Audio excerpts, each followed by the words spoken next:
지난주까지 우선순위라는 제목으로 5주, 5주 같이 말씀을 나눴는데 이번 주서부터 하나님께서 당신이 오병이어 기적의 주인공입니다. 이런 제목으로 좀 같이 말씀을 나누고 싶습니다.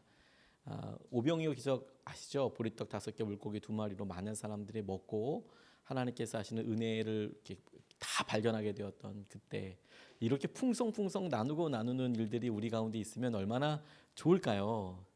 그런데 하나님께서 이런 당신이 오병이어 기적의 주인공입니다라는 말씀을 주실 때 제게 모든 분야에 다 이런 오병이어의 기적에 대해서 말씀하신 것은 아니었고요. 특별히 영적인 것에 있어서 하나님께서 우리의 삶에 실제로 가능한 것에 있어서 이런 오병이어 기적이 지금 당장이라도 일어날 수 있겠다라는 생각을 제게 주셨어요. 조금 더 집중적으로 이야기하면 우리가 사랑하는 영혼들에 대해서 하나님께서 사랑하시는 영혼들에 대해서 우리가 언제든지 하나님 말씀과 복음을 들고 나가면 우리 자신을 통해서 영적인 오병이어 기적이 먹고도 나누고도 남을 만한 일들이 일어나겠다. 하나님께서 제게 이런 말씀을 확신을 주셨습니다. 그래서 첫 번째 시간으로 이야기의 주인공에 대해서 이 이야기 하나님께서 써가시는 이야기의 주인공이 누구인가에 대해서 같이 오늘 본문 말씀을 통해서 같이 살펴보고 싶습니다. 제가 페이스북을 자주 하는 것은 아닌데요. 정말 가끔 들어가서 이렇게 보면 의외로 굉장히 재밌는 글을 쓰시는 분들이 계세요. 그래서 이제 그렇게 보면 저 스스로 키득키득 웃곤 합니다. 제가 즐겨보지는 않고 정말 가끔 보는데 어떤 한 목사님이 재밌는 글 하나를 이렇게 본인 경험을 쓰셨어요. 피규어 아십니까? 조그만한 어떤 뭐 장식품 뭐 인형은 좀 움직이는데 얘는 그냥 딱 이게는 피규어를 모으시나 봐요. 그래서 중국에 이제 해외 배송으로 피규어를 하나 시켰답니다. 큰맘 먹고 그게 뭐였냐면 스파르타라는 그 영화 300이라는 영화를 보면 스파르타 군인들이 이렇게 방패 들고 창을 이렇게 멋있게 들고 있는 이런 피규어를 하나 구입을 한 거예요. 그래서 이제 오랫동안 기다렸답니다. 그거 놔두면 잘 보이는 곳에 이렇게 장식해둬야지. 딱 했는데 왔대요. 왔는데 시급하고 깜짝 놀란 거예요. 그리고 이분이 사진에다가 그걸 찍어서 찾아보라고 오게티를 찾아보라고 그래서 뭔가 봤더니 멋있게 이렇게 군인이 이렇게 창을 들고 이렇게 던지는 그 자세인데 뭐가 오게티일까 가만히 보니까 들고 있는 창이 포크였어요. 창을 안 보내주고 이 몸만 보내준 거예요. 이 피규어에. 그러니까 이 목사님이 되게 황당해서 손을 가만히 놔둘 수는 없잖아요. 그래서 그 손 구멍에 뭐가 들어갈까 보다가 집에 있는 삼지창 포크를 이렇게 넣어보니까 이게 딱 맞는 거예요. 그래서 원래 자기는 잘 보이는 이런 장식장에 이렇게 놔두려고 그랬는데 식탁 위에 놔두니까 마치 다 먹어버리겠다 이런 느낌의 강렬한 투지가 보이는 이런 전사를 한 명 얻게 됐다고 이렇게 짧게 쓰셨더라고요. 제가 이렇게 쓱 보면서 되게 깜짝 놀랐어요. 손에 잡혀 있는 것, 무엇을 들고 있는 것 이게 제게 의외로 생각거리가 참 많이 되더라고요. 제게 오병이어의 기적을 놓고 기도할 때 하나님께서 제게 왜 오병이어의 기적이 요즘에는 일어나지 않을까라는 질문에 대해서 그냥 툭 질문하게 하신 적이 있었습니다. 왜 많은 사람들이 보리떡 5개와 물고기 2마리로 먹을 수 있는 기적이 우리 주위에는 이렇게 많지 않을까? 실제로 어떤 사람이 이것을 뭐 가난한 사람들이 나눠서 이런 일들이 많이 일어나기도 하지만 왜 우리 주위에는 내 주위에는 이런 일이 많지 않을까라고 생각했을 때에 제게 하나씩 점검해 보게 됐어요. 예수님이 없어서일까? 아니죠. 예수님은 계시잖아요. 그곳에도 계시고 여기도 계시고 주님의 명령이 없기 때문일까? 가서 나눠줘라 이런 명령이 없기 때문일까? 그런데 명령도 있는 것 같아요. 여전히 우리가 말씀을 볼 때마다 나누어라, 니네도 줘라 이런 이야기도 들고요. 그러면 물고기 5마리, 보리떡 5개, 물고기 2마리가 없는 걸까요? 그것도 아니라는 생각이 들었어요. 당시에 있었던 것이 물고기 2마리, 보리떡 5개였지만 우리에게 그것 말고 나누어 줘야 될 것 소소한 거 무엇냐라고 물어보면 의외로 있어요. 하나씩 우리에게 있는 거. 그럼 왜 이런 오병이어의 기적이 일어나지 않을까라고 고민할 때 주님이 제게 깨닫게 해주셨던 것은 무엇이냐면 우리가 먹여야 할 5천 명이 없기 때문이구나. 다시 말해서 우리가 하나님께서 주신 이런 일들과 도전에 대해서 마주하고 감당할 만한 사명 앞에 서 있지 않기 때문이구나. 근데 우리가 어느 순간에 사실 5천 명이나 먹여야 되는 이런 기적의 순간, 그런 기적이 일어나기 위해서 서로 눈치 봐야 되는 이런 순간, 이게 상당히 껄끄럽고 불편하거든요. 그러니까 그런 걸 원치 않아요. 그냥 우리 생각에 계산할 수 있고 우리가 할 수 있는 수준 정도를 가지고 원해요. 그 정도에서 있기를 원하죠. 그러니까 하나님께서 어떻게 채워주시는지에 대해서는 별로 결과가 없어요. 하나님께서 우리에게 믿음의 가장 접점 있는 곳으로 가기를 원하시거든요. 그게 뭐 교회가 세워진다 뭐 이런 것보다도 하나님께서 이런 오병이어의 기적을 가장 강력하게 일으키실 때가 어딘고, 다시 한번 반복해서 이야기하지만 그게 말씀을 가지고 사람을 살리는 곳에 하나님께서 이와 같은 일을 일으켜 주세요. 나누고 나누어도 가치가 줄어들지 않거든요. 그게 복음이고, 영적으로 오병이어의 기적이 일어나는 순간은 언제냐면 내가 누린 것을 다른 사람에게 나누는 때가 벌써 1달란트가 2달란트 되는 순간이에요. 그렇게 2달란트가 4달란트 되는 순간이 되는 거고요. 근데 이 본문 말씀에서 이와 같은 일들을 우리가 쭉 몇 번 나눠서 볼 때에 하나님께서 우리 삶에 어떤 가치와 어떤 삶을 보게 하시는가를 보고 있을 때에 먼저 이 이야기의 진정한 주인공에 대해서, 이런 일을 해야 하는 사람이 누구인가라는 것에 대해서 질문해 보고 싶었어요. 우리 대부분이 그냥 일반적으로 갖고 있는 오해가 한 가지가 뭐냐면 우리 인생의 주인공이 자신이라고 생각하는 겁니다. 오늘 본문 말씀에 11절로 13절 말씀에 이 사람이 그렇게 얘기하고 있어요. 예수께서 말씀하셨다. 어떤 사람에게 아들이 둘 있는데 작은 아들이 아버지에게 말하기를 아버지, 재산 가운데서 내게 돌아올 것을 내게 주십시오. 그래서 아버지는 살림을 두 아들에게 나누어 주었다. 며칠 뒤에 작은 아들은 제 것을 다 챙겨서 먼 지방으로 가서 거기서 방탕하게 살면서 그 재산을 낭비하였다 라고 나와 있습니다. 여기서 주목할 만한 것은 뭐냐면 내 것이라는 것과 자기에게 달라고 이야기한 거예요. 그리고 자기 것이라고 분배된 것들을 자기가 다 팔아서 옮겨서 살고 있다는 것이죠. 자기 삶의 중요한 결정들을 다 자기가 한다고 생각을 해요. 그리고 자기 중심으로 돌아간다고 생각해요. 자기에게 있었던 여러 일들에 대해서. 그게 우리가 결정적으로 갖고 있는 오해 가운데 한 가지입니다. 내가 결정해, 내가 살아가, 이 모든 건 다 내 거야, 내 거니까 내가 다 할 수 있어. 근데 사회가 복잡해질수록 그게 예전처럼 직접적으로 아주 빨리 드러나지는 않을 수 있지만 우리 세상에는 여러 다양하게 그냥 쭉 오랫동안 끌 수 있잖아요. 근데 결국에는 이런 여러 일들이 갑자기 확 드러나게 되는 순간들이 있습니다. 결정적인 사건들이나 순간들을 통해서요. 제가 이것을 요즘 보고 그 예수동의 일기를 쓰다가 최근에 영성일기에 썼던 것을 쭉 다시 한번 살펴보게 됐습니다. 그런데 그때 제가 교회 처음에 개척했을 때 그 과정에 대해서 이런 이야기를 썼었어요. 교회가 개척되기도 전에 어떤 거였냐면요. 제가 집사람과 그 개척하기 전에 청빙 내려가는 것을 놓고 구체적으로 기도할 때 이런 글들을 썼더라고요. 이상하다. 뭐가 이상했냐? 제가 6월 30일 날 교회를 분립 개척하십시오. 이런 이야기를 같이 이제 우리 부목사님도 회의할 때 결정을 했거든요. 차목사님 다음에 목사님께서 분립 개척하세요. 내년도에. 그 성도님들에게 알려지기 몇 달 전에 이제 목사님들끼리 같이 회의하고 기도하면서 공식적으로 우리 다음에 이렇게 합시다라고 이제 유기성 목사님께서 말씀하셨어요. 6월 30날이었습니다. 그리고 단기 선교를 가게 됐습니다. 단기 선교 우르무치로 가게 됐어요. 엄청 먼 곳에 갔다 왔습니다. 그리고 오자마자 그 다음 주 화요일에, 그때가 7월 19일이었는데 교회 어디에서 뭐 청빙 이런 관련된 얘기가 들어왔다. 그리고 10일 안에 결정을 해야 한다. 뭐 이런 이야기가 쭉 들려왔습니다. 그런데 그 작은 일 같아 보이는 이게 나랑 상관이 있을까? 이게 무슨 상관이 있을까? 그리고 그런 것들을 분별하면서 기도하는 과정 가운데 제가 느끼고 제가 경험했던 것은 뭐냐면 내가 결정권자인가 하는 거예요. 내가.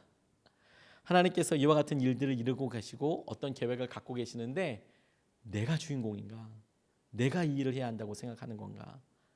그러니까 결정권이 나한테 있다고 생각을 하는 거예요. 마치 내게 소중한 것이 있어서 내가 이 소중한 기회, 이 소중한 것을, 권리를 내가 포기하는 것처럼 내가 주인공이다라고 생각을 하고 있더라고요. 그런데 거기에서 고통이 시작된다는 것을 지나면서 계속 알고 있었어요. 알게 됐어요. 내가 나라는 것을 붙잡지 못하는 순간, 그래서 문득문득 그것 때문에 있게 되는 순간 우리가 참 힘들고 어려워지는구나. 두려움의 원인이 거기에 있구나. 그렇게 깨달아지던 걸요. 14절로 16절 말씀에 그와 같은 때가 왔어요. 그가 모든 것을 탕진했을 때에 그 지방에 크게 흉년이 들어서 그는 아주 궁핍하게 되었다. 그래서 그는 그 지방의 주민 가운데 한 사람을 찾아가서 몸을 의탁하였다. 그 사람은 그를 들로 보내서 돼지를 치게 하였다. 그는 돼지가 먹는 쥐염 열매라도 좀 먹고 배를 채우고 싶은 심정이었으나 그에게 먹을 것을 주는 사람이 없었다. 이렇게 나와 있어요. 그에게 격려진 가난함, 그에게 다가온 여러 궁핍함, 마침내 그가 있었던 것이 자기 뜻대로 내가 갖고 있는 것으로 다 행복하게 살 수 있고, 내가 가지고 있는 것들로 다 결정할 수 있고, 내 일은 내 마음대로 이끌어갈 수 있고, 다 순간순간 다 할 수 있다라고 그가 자신 있게 나갔지만, 그에게 가지고 있는 것이 다 떨어져 버리고, 아, 내가 이 세상을 끌고 가는 게 아니라 내가 세상에 끌려다니고 있는 거구나. 내가 세상을 이길 것처럼 그렇게 살아가지만 결국에 보니까 나도 세상에 줄 서서 그냥 쥐염 열매나 먹고 있는 그런 인생일 뿐이구나 라는 것을 깨닫게 되는 때가 오더라라는 거예요. 그게 사람들마다 타이밍이 좀 다르답니다. 어떤 사람은 건강으로, 어떤 사람은 재정으로, 어떤 사람은 관계로, 어떤 사람은 자녀들 때문에. 내 마음대로 되지 않는구나. 이게 내 마음대로 되는 것이 아니구나. 내가 내 마음대로 살 수 있다고 호기롭게 살다가 그게 아니구나. 내 마음대로 되는 게 아니구나. 그걸요, 아주 똑똑한 애들은 유치원 때 깨달아요. 어린이집에 어느 아이가 자기 이제 집 생각해 보면요, 생일 되면 엄마가 아빠가 와서 깜찍하게 노래 불러주잖아요. 애한테 엄마 아빠가 깜찍하게 애한테 노래 불러주잖아요. 뭐 그러고 저도 어렸을 때 노래 참 많이 했는데요. 생일 축하합니다 5번만 부르면 그건 진짜 나이스한 거예요. 뭐 한 10번 부를 때도 있었어요. 생일 축하합니다, 생일 축하합니다 하고 노래 딱 끄고 나면 다시 다시 불 켜고 다시 하잖아요. 생일 축하합니다 다시 하고, 자 불자 그러다 끝나고 나면 다시 그러다 다시 한번 하잖아요. 그래서 한 5번 부르면 야, 이제 가족 식구들 다 돌아가면서 생일 축하 다 하고, 그렇게 아이들이 하지 않습니까? 근데 어린이집에 가요. 어린이집에 가면 달별로 생일 축하하거든요. 그러면 자기네 집에서 생일 케이크랑 거기다 초 꼽으면 누가 불어요? 자기가 불어요. 자기가 앞에 가요. 꽃갈 문자 누가 써야 돼요? 자기가 써야 돼요. 그래서 이제 끌 준비하고 있는 거예요, 앞에. 근데 선생님이 쓱 이제 뒤로 이제 밀려죠. 너 아니야. 네 차례 아니야. 딴 친구야. 이해를 못 해요. 왜? 생일 케이크 있거든요. 내가 해야 되거든요. 근데 그걸 잘라요. 막 끄집어내요. 자기가 불어야 되는데 너 아니라고 막 땡깡을 부려요. 막 내가 불어야 된다고 막 와, 그렇게 하다가 이제 선생님들과 아이들에 의해서 인생의 쓴맛과 네 뜻대로 되는 것은 아니다라는 참교육이 들어가게 되잖아요. 그래서 인생의 쓴맛을 봐요. 아, 모든 케이크 나를 위해서 준비된 게 아니구나. 다른 사람들을 축하해 줘야 될 때 내가 박수 쳐줘야 될 때도 있는 거구나. 그걸 어린애들이 아주 어렵게 배웁니다. 이게 내 케이크 아니었어. 날 위해 준비된 날이 아니었어. 그렇게 알게 되는 때가 있죠. 이걸요, 여러분 세상에서 배울 때 얼마나 씁쓸한지 아십니까? 우리가 집에서 다 공주 살다가요, 나중에는 정말 어렵게 살잖아요. 김효진이라는 개그맨, 뭐 이런 코미디언 이런 분이 있었어요. 째맨한 이분이 뭐 이렇게 나왔던 사람이랍니다. 근데 이분이 자기의 있었던 일 이야기하는데, 세상에 자기가 공채로 개그맨으로 딱 시험을 봐서 들어갔는데 자기 딴에는 이제 한참 젊고 꽃다운 나이에 이제 개그맨이 된 거예요. 그래서 꿈도 막 있잖아요. 이제 뭐 주연도 하고 이게 잘 알려져서 막 이렇게 하면. 근데 어떤 걸 단역을 했는데 되게 이렇게 그 피드백이 되게 좋았대요. 그래서 드디어 내가 이제 뜨는구나. 다 그러는데 진짜 PD가 자기를 부르더래요. 그래서 PD가 자기한테 너 진짜 딱 맡으면 좋을 만한 게 있다, 그렇게 이야기를 하는데, 세상에 자기는 한 번도 그렇게 생각하지 않았는데 네가 아주 못생겼으니까 이런 못생겨서 사람들 이렇게 설문지를 하는데 몰카처럼 예쁜 애가 예쁜 사람이 설문지를 줬을 때, 그리고 너 이렇게 못생긴 네가 설문지를 줬을 때 어떻게 차이가 나는지 몰카를 한번 해봤으면 좋겠다. 너무 짜증이 났대요. 자기는 집에서 한 번도 태어나자마자 아이고 공주 그러면서 자랐는데, 아니 이 PD 아저씨지 뭐 이제 선생님도 아니고 자기한테 와서 못생긴 역할 하라니까 너무 짜증이 났대요. 그런데 웬걸 너 그렇게 하면 잘 됐다고 싶어서 그랬는데 그걸 아주 그냥 이런 자에 거절했는데 그 다음부터 들어오는 배역이 다 못생긴 거, 다 무슨 푼수 역할 이런 것만 들어오더래요.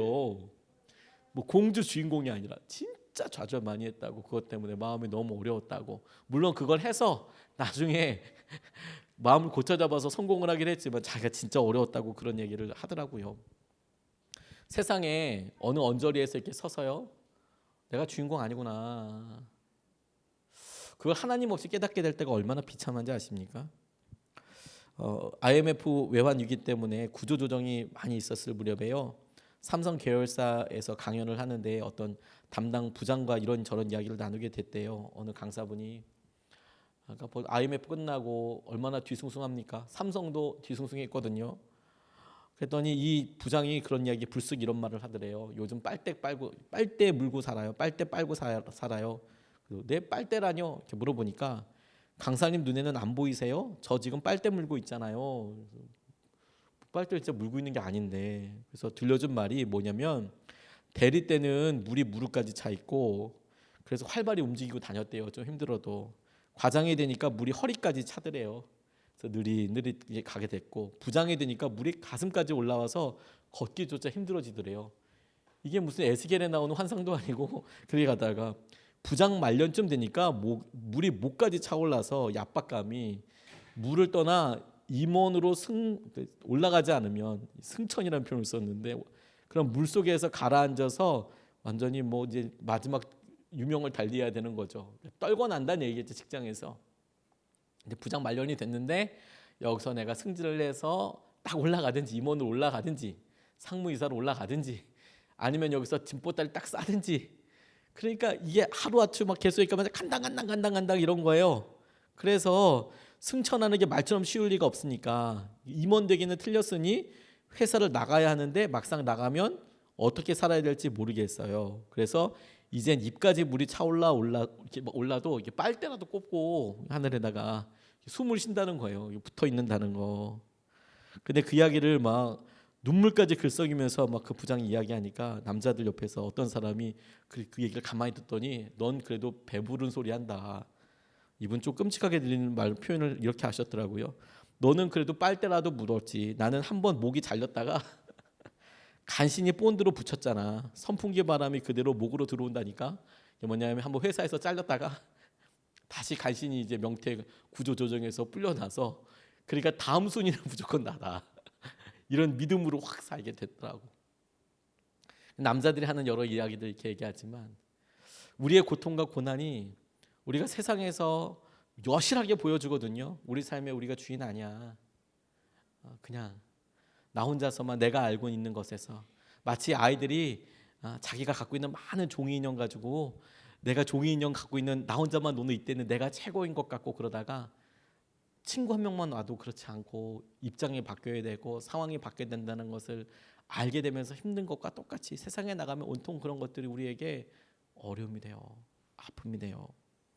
그래서 두려워지고요. 저는 이 탕자의 비유, 우리 둘째 아들의 비유가 우리에게 그런 현실을 보여주는 것이라는 거 적용을 해봤어요. 자기가 자신 있게 내 삶의 주인공은 나야. 내가 내 뜻대로 할 수 있어. 나 능력이 있어. 이것대로 그대로 하면 나 이렇게 될 것 같아. 그래서 호기롭게 나갔을 겁니다. 그런데 그의 삶이 지나고 나니까 결국에 세상에 아무것도 아니더라. 그냥 은혜 없으면 정말 살 수 없는 사람이더라. 그걸 알게 되는 순간이 오게 되는 거죠. 그런데 여러분, 이 본문에서 우리 삶에 대해서 누가 이 일을 해야 될 사람인가라고 이야기할 때 우리에게 깨닫게 해주시는 것이 20절에서 24절까지 발견할 수 있어요. 여기 이렇게 나와 있습니다. 그는 일어나서 아버지에게로 갔다. 그가 아직도 먼 거리에 있는데 그의 아버지가 그를 보고 측은히 여겨서 달려가 그의 목을 껴안고 입을 맞추었다. 아들이 아버지에게 말하였다. 아버지, 내가 하늘과 아버지 앞에 죄를 지었습니다. 이제부터 나는 아버지의 아들이라고 불릴 자격이 없습니다. 그러나 아버지는 종들에게 말하였다. 어서 가서 좋은 옷을 꺼내서 그에게 입히고 손에 반지를 끼우고 발에 신을 신겨라. 그리고 살진 송아지를 끌어내다가 잡아라. 우리가 먹고 즐기자.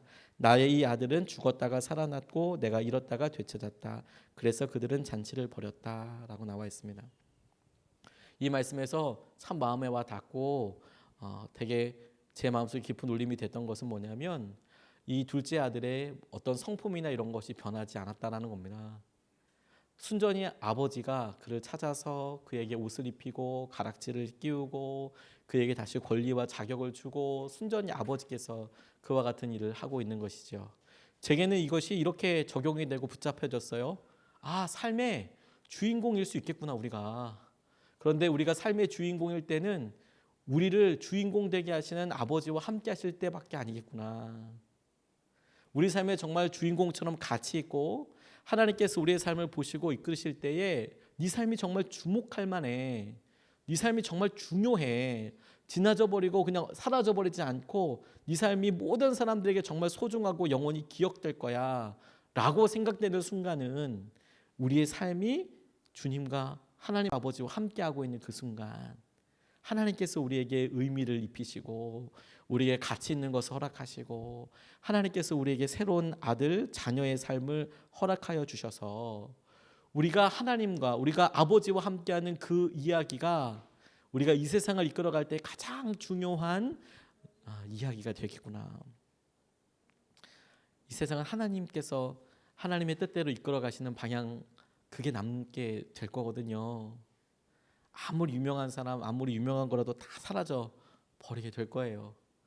그런데 주님께서 우리와 주신 약속과 그 약속대로 따라가는 것, 그것이 하나님께서 우리에게 주시는 은혜가 되고 우리에게 놀라운 통로가 될 거거든요. 주님이 우리에게 그것을 도전하시는 거예요. 붙잡으시는 거예요. 어느 목사님이 이런 간증을 하셨답니다. 제 간증이 아닙니다. 이분이 세계적인 위대한 흑인 연가 가수인 헤이즈라는 그런 이렇게 고백을 했대요. 그가 미국 조지아 산골에서 맨발로 도시에 나온 무식한 흑인 청년이었는데 목소리가 좋다고 교회 찬양대에 섰답니다. 그 덕으로 어느 부자 의사집에 점심 초대를 받았대요. 근데 그 집에서 이 헤이즈라는 흑인 청년이 처음으로 당시에 우리 축음기처럼 소리 나오는 유성기를 들었대요. 너무 신기한데 그때 나왔던 노래가 카루소라는 사람의 노래를 들었답니다. 그 노래를 듣는 순간 이 헤이즈라는 흑인 연가 가수가 마음속에 댕댕댕댕댕 종이 울리는 것 같았답니다. 그리고 그 댕댕댕댕 울린 그 가슴에 이 카루소라는 사람의 음악 소리가 계속 너무 아름답다, 너무 좋다 이런 생각이 들렸대요. 그리고 그가 카루소처럼 행동하고 카루소처럼 노래하고 그렇게 닮아가면서 계속 살다가 결국에 그 헤이즈라는 사람이 세계적인 헤이즈라는 연가 가수가 된 원동력이다. 이런 이야기를 하면서 본인 이야기를 하셨어요. 본인 이야기. 자기 어렸을 때 자기 가슴 속에는 이웃집에 사는 누나가 있었답니다. 예쁜 여학생 교복을 입고 나를 예뻐해주는 누나는 별천지에서 온 천사와 같더래요. 그 누나에게 잘 보이려고 열심히 코를 잘 닦았대요. 이렇게 흘리지 않게 잘게 코를 닦고 누나한테 잘 보이려고. 그러다가 또 국민학교 5학년 때쯤에는 가슴속에 윤숙이가 살게 됐대요. 댕댕댕댕 윤숙이가 여기서 살아가지고 그래서 윤숙이에게 잘 보이려고 다리 위에서 뛰어내리기도 했는데 다리 위에서 뛰어내렸다는 얘기 듣고 저도 깜짝 놀랐어요. 윤숙이 때문에 공부도 더 열심히 했던 것 같다. 그러다가 또 내 가슴 속에는 톨스토이가 살았었고 데미안이 살았었으며 도스토옙스키가 살다 가곤 했다. 그러다가 지금 아내가 내 마음에 살았고 내 아이들도 살았다. 그런데 어느 순간에 내 가슴 속에 헤이즈 가슴에 살던 카루소보다 더 강한 힘찬 종이 울리게 되었다. 나는 내 가슴에 새로운 주인을 맞이했다. 그는 방황하던 내 가슴에 깃발을 꽂아 주었다. 그는 목마른 내 가슴에 샘물이 되었다. 강하게 내 삶을 이끌어왔다. 내 속에서 일어나는 수많은 욕심도 그를 바라보면 눈 녹듯이 쓰러지고 말았다. 내 속에서 번득이던 미움의 비수조차도 그의 말을 듣노라면 솜방망이처럼 부드러워지고 말았다. 정욕의 불길도 그의 진실 어린 눈동자 앞에서는 거룩한 감동이 되고 마는 것이었다. 무엇보다 그를 통하여 내 가슴에 들어오는 모든 것을 다 보게 되었다. 늑대가 내 가슴 속으로 숨어 들어온 것을 보았다. 뱀이 넘어온 것을 보았다. 내 가슴에 어느 방에는 창녀가 살고 있음을 보았다. 그는 나를 나보다도 더 사랑하는 분 예수다. 나사렛 사람 예수다. 그가 내 가슴 속에 살자 내가 하던 공부를 바꾸었다. 꿈이 바꾸어졌다. 사랑도 취미도 친구도 바꾸어졌다. 그는 그렇게 모든 것을 바꾸었다. 그러므로 오라. 이대로는 안 되겠다고 하는 사람은 오라. 그를 가슴에 살게 하라. 그러면 그가 사는 가슴에 종소리가 울리고 그대도 헤이즈처럼 되리라. 이런 간증을 이렇게 하셨더라고요.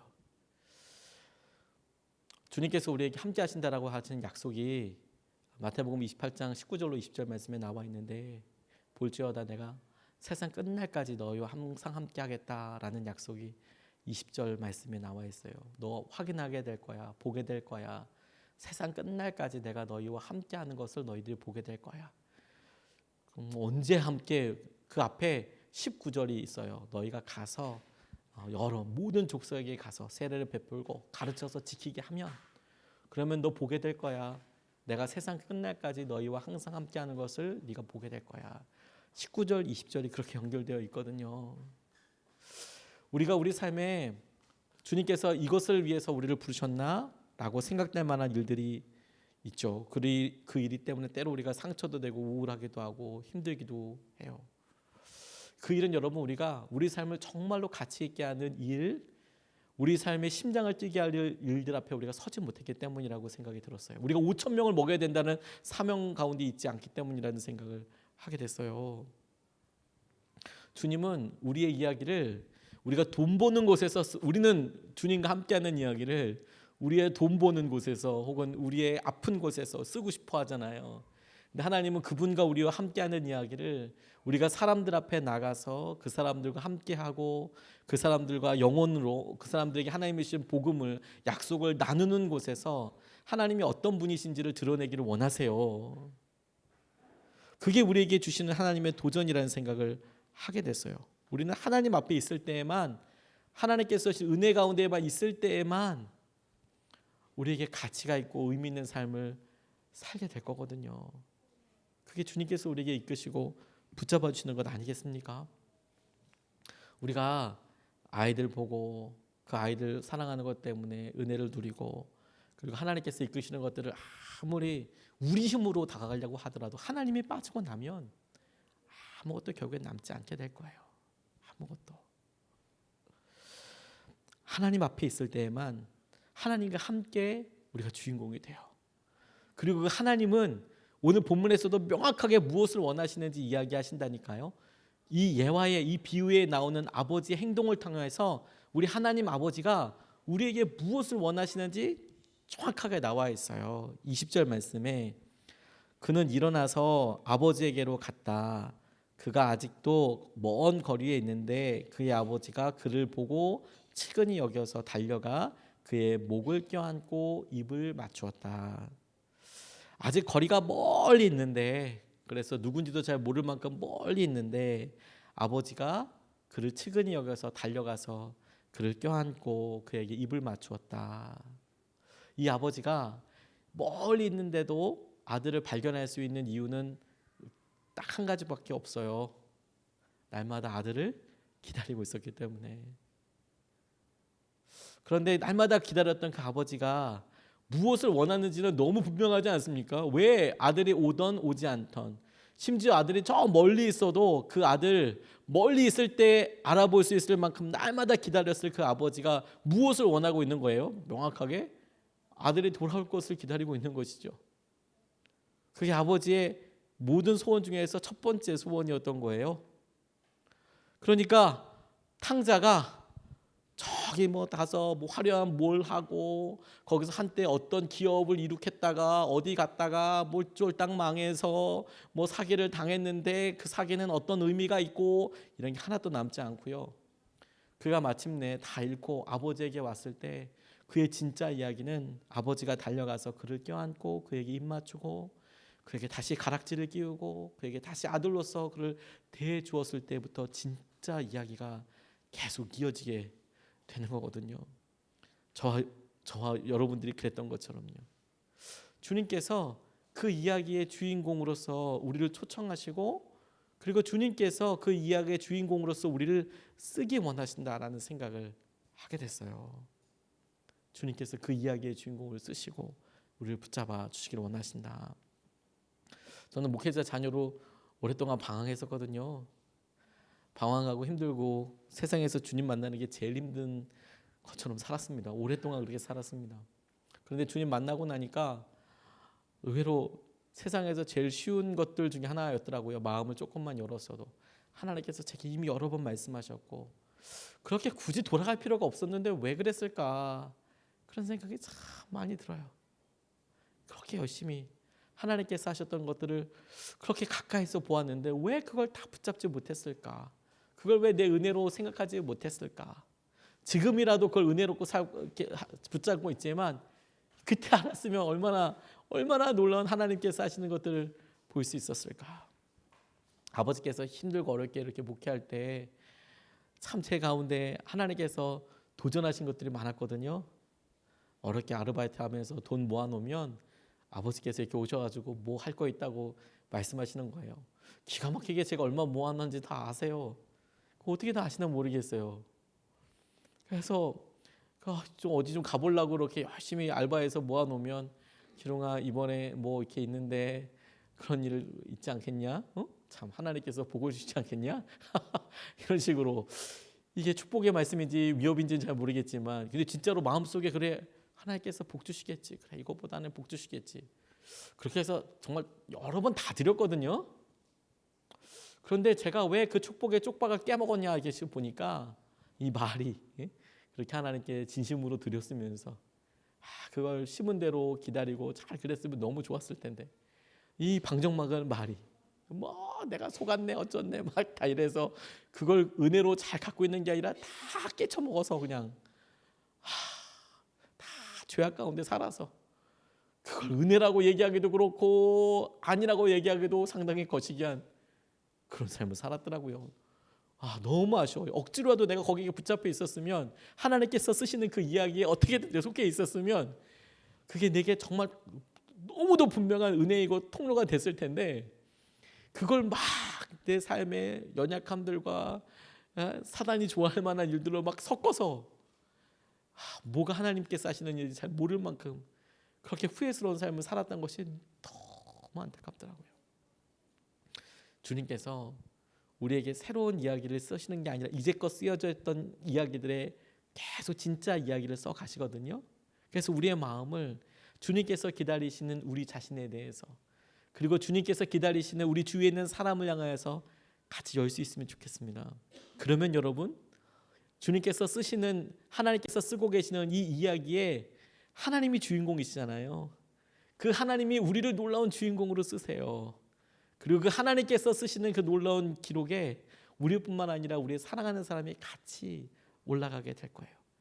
사랑하는 우리 아이들에게 또 우리 부모님들에게 우리 형제 자매들에게 그 은혜와 마음이 우리 가운데 실제이고 능력이 되기를 주님의 이름으로 축복합니다.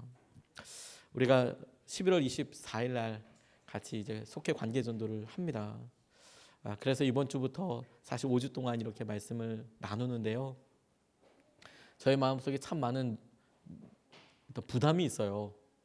그래서 전 너무 감사해요. 왜 부담이 감사하냐면 당연하다고 생각했잖아요. 부담 없는 게. 그런데 우리가 그냥 생기는 부담이라고 그러면 당연히 지양하고 안 하려고 하겠지만 우리가 복음 앞에 서서 이 복음을 어떻게 할 건지에 대해서 생기는 부담이라면 그게 어떤 것이든 저는 정말 좋은 부담이라는 생각이 들었어요. 교회가 억지로 뭘 시키려고 이런 거 전 좋다고 생각하지 않거든요. 근데 말씀에 쓰여진 대로 우리가 하려고 하는데 우리 마음속에 부담이 된다면 잘 가고 있는 거구나. 이건 잘하고 있는 거구나. 하나님께서 이거 넘어서라고 하시는 거구나. 그럼 우리에게 주시는 은혜가 있겠구나. 주님께서 우리에게 이 이야기를 쓰시고 주님께서 우리에게 행하시는 은혜를 우리가 깨닫게 해주시겠구나. 이 기회를 우리가 같이 잡을 수 있으면 좋겠습니다. 우리 말씀 붙잡고 같이 기도하겠습니다. 당신이 오병이어 기적의 주인공입니다. 정말입니다. 저와 여러분들이 정말 오병이어 기적의 주인공입니다.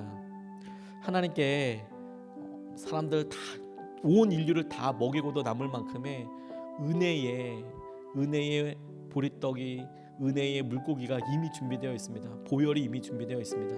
온 인류를 다 먹이고도 남을 만큼의 놀라운 은혜이고 능력입니다. 그런데 사람들은 아직 그런 것을 잘 모릅니다. 왜 누군가가 그 사람에게 나누어 주러 나가고 누군가가 그것을 내 사명이라고 붙잡고 잡아야 될 터인데, 우리가 그냥 우리 앞에 있는 두세 명, 우리 앞에 있는 이 정도에 그냥 만족하고 있기 때문에 여전히 하나님께서 우리 가운데 어떤 오병이의 기적을 일으키시는지 모릅니다. 꿈꾸지도 않기 때문에 그렇습니다. 우리가 주님께서 은혜를 따라서 그냥 한 걸음만 좀 같이 내어보고 싶습니다. 하나님, 그냥 소원하기는 우리가 지금서부터 구체적인 어떤 내용으로 커다란 일을 하고 싶습니다, 이렇게는 아니고 제가 그런 오병이어의 기적을 누리고 싶습니다. 하나님께서 제 삶에서 나누고도 모자라지 않는 것을 하나님 오늘 내가 누리게 되기를 원하고, 하나님 이 이야기의 주인공이 내가 되기를 원하고, 하나님께 아버지께서 오늘 보여주셨던 것처럼 그렇게 기다리고 소원하시는 것들에 대해서 우리가 마음을 집중하고 나아가게 하여 주십시오. 아버지 하나님께 생하신 은혜를 하나님 우리가 보게 하여 주십시오. 우리의 마음이 열리고 주님께서 우리의 삶에서 당신의 이야기를 완성해 가시고 써가시도록 우리 자신을 내어드리고 하나님께 생하시는 것을 보게 하여 주시옵소서. 우리 말씀 붙잡고 같이 기도하시겠습니다.